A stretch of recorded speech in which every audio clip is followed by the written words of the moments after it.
welcome back po muli sa ating YouTube channel. Kung ikaw ay bago pa lamang po sa aking YouTube channel, please like, share, and subscribe. At huwag mo pong kakalimutang i-hit ang ating notification bell para lagi ka pong updated sa aking mga ilalabas na video. Ngayon naman ay bibigyan ko kayo ng top 5 na jelly. Itong nasa kuko ko, nabanggit ko na yun sa unang vlog ko. Ito yan. Yung 0636 ng Modelones. Gusto ko siya kasi parang parang nagpipink, na parang nagbabrown, na parang nag-white. Gusto ko yung ganun. Gusto ko yung mga ganun. Parang nagbablush-blush lang, ganun. Sumunod si 1649. Ayan. Gusto ko to kasi medyo brown. So, kung gusto mo yung malinis lang, tapos parang tan yung parang kakulay lang ng balat natin. So, ito yung bagay sa'yo.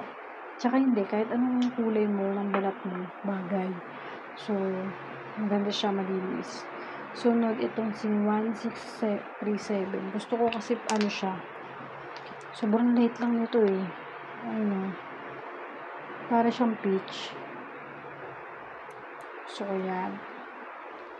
And then, yung isa, si 1640 ng Modelones. Gusto ko naman to kasi milky white siya, pero para siyang dirty. Dirty milky white. Ganun. Kulay brown. Yan. Parang kakulay siya ng kuko. Kung nilagay mo siya sa kuko mo, kakulay lang din siya ng kuko. So, para kang walang cutics. Sunod, si 1647. Gusto ko to kasi brown pink yung color niya. So, halimbawa, magpapa-nail art ka ng mga parang may blush na pink. Ito yung mga bagay niyang pa-partneran. Kasi nga, kakulay lang siya ng kuko natin. So, yun yung top 5. Ano to guys, Modelones yan. Meron na kasi ngayon na set na mabibili ka ng ganun. Yung, halimbawa, nude siya, tapos parang 5-6 na set, na siya, polish. Tapos mabibili mo na siya ng ganitong price. So, mas makakamura ka kapag set kesa yung per piece kung mapapamahal ka. So, bili ka na lang ng set. Mas maganda pa, mas makakatipid ka. Bibigyan ko kayo ngayon na mga gusto kong nail tips na ginagamit ko. Unang nail tips na ginamit ko, itong si Costco. Ayan. Kaya lang kasi ito, pang malaki siyang kuko, ganun. Although maliit yung kuko mo, hindi siya fit. Sobrang lapad nito guys. Kaya parang hindi siya pwede sa mga maliliit yung Tignan mo yung maliit niya. Parang ayun, ang laki na, diba? Yun yung pinakamaliit. Yung sa hinliliit natin sa ganito. Nung unang bumili ako nito, kasi nga ito yung parang, pangalawa ko itong binili. Yung una kasing Costco na binili ko, yung parang ganun lang siya. Yung mga 120 pieces. Akala ko naman madami na yun. So, yun yung binili ko. Sinubukan ko lang siya. Tapos, ngayon, nung nagkaroon ako ng budget, bumili ako ng ganitong 150 pieces. Tapos, yun nga, ang laki niya.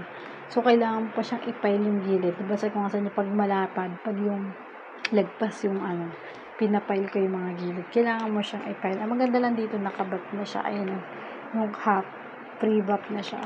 Tapos 10 sizes lang siya. And then, ang sumunod na nail tips ko ito. Ito naman, matte na siya.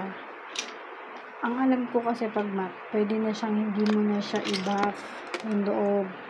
Kaya lang kasi ito, ginawa ko, binap ko siya. Dahil nga, natakot ako na baka hindi siya kumapit. So, ginawa ko, binap ko pa yung loob, ayun, ng drill. Maganda din to guys kasi matigas siya, ayun. Hindi siya mabilis maputol. Yun ang nagustuhan ko dito. Kasi, nakadikit na siya sa kuko mo. Hindi siya yung mabilis maputol. Matupi, ganun. Medyo matigas siya. Hindi ko alam kung anong tawag dito sa tips na ito. Yun yung tips na yan. Tapos, sumunod yung tips ko ay itong si Gelia.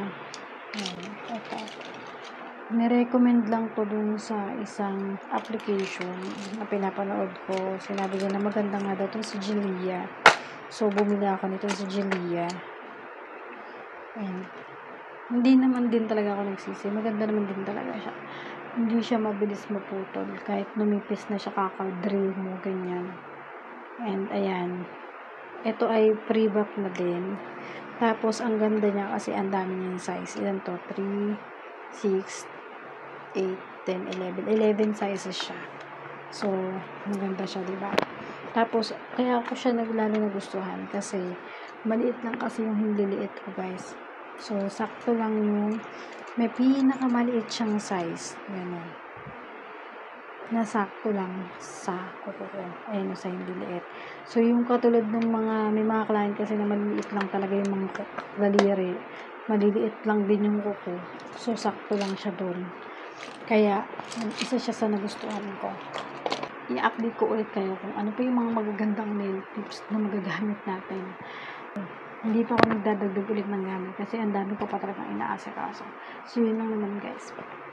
Dito lang nagtatapos yung ating video. Sana ay nakapulot ka ulit ng bagong aral mula sa akin. Kung ikaw ay bago pa lamang po sa akin YouTube channel at nagustuhan mo itong video to, pakiclick naman yung like.